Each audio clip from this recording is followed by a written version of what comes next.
Hello বন্ধুরা, আমি প্রিয়ার প্রতিদিনের নতুন একটি ব্লগে আপনাদেরকে অনেক অনেক স্বাগত জানাই।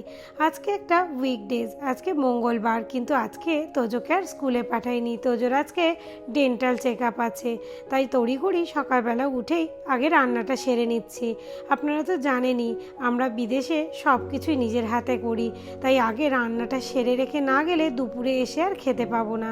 তাই আজকে সব রান্নাটা শেষ করে তারপরে ব্রেকফাস্ট করে তোজোকে নিয়ে বেরোবো। ওরা এখন ঘুমোচ্ছে, ঘুমুক, আমি রান্নাটা আগে শেষ করে নিই।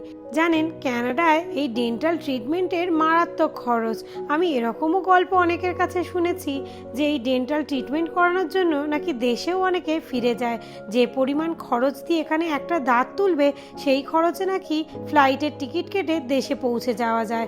এত পরিমাণ খরচ হলে কেনই বা লোক দেশে ফিরে যাবেন না বলুন তো। বাস স্টপে চলে এসেছি। আচ্ছা, আগেই বললাম আজকে ইভানের ওই ডেন্টাল চেক আপে যাবো। মারাত্মক রোদ্দুর, আর তার সাথে এরকম উইন্ডি, এত উইন্ডি দাঁড়াতেই পারছি না। রোদ হলে আমি একদম চোখ খুলতে পারছি না, তার মধ্যে আমারও প্রচণ্ড ঠান্ডা লেগেছে, খুব কষ্ট হচ্ছে। কিন্তু ডক্টর অ্যাপয়েন্টমেন্ট যেহেতু যেতেই হবে, আর আমি চোখটাই খুলতে পারছি না। এত সানি ওয়েদার, তার মধ্যে সানগ্লাসটা নিতেও ভুলে গেছি, মারাত্মক কষ্ট হচ্ছে। চলুন, বাস এসে গেছে, উঠে পড়ি। এদিকে যতক্ষণ না বাস আসছে, তোজো আর ওর বাবা দুজনে মিলে এখন স্টাডি করতে শুরু করেছে। তোজোকে দেখলে মাঝে মাঝে আমার নিজেরই অবাক লাগে, বাড়িতে বলে বলে পড়তে বসাতে পারি না, আর এদিকে বাস স্টপে এসে ছেলে এখন পড়াশোনা শুরু করেছে। আগের বার যখন ডেন্টাল চেক আপ করাতে নিয়ে যাই, তোজোর দুটো দাঁতে ক্যাভিটিস ছিল, তো তাতে ক্রাউন লাগানো হয়। তো তোজো এবারে একটু ভয় পাচ্ছিল যে এবারেও কি আবার ক্রাউন লাগানো হবে।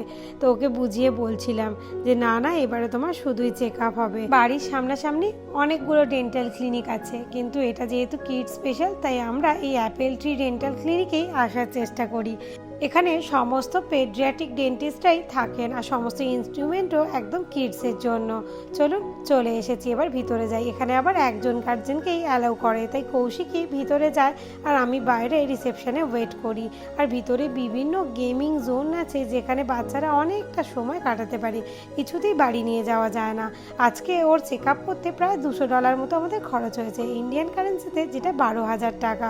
এখানে কিন্তু বেশিরভাগটাই ইন্স্যুরেন্স কোম্পানি থেকে কভার করে দেয়, বাকিটা আমাদেরকে দিতে হয়। তবে যাদের ইন্স্যুরেন্স নেই তাদের কিন্তু একেবারে মাথায় হাত। আজকে তোজোর চেক আপের সাথে সাথে ক্লিনিংটাও একেবারে হয়ে গেল।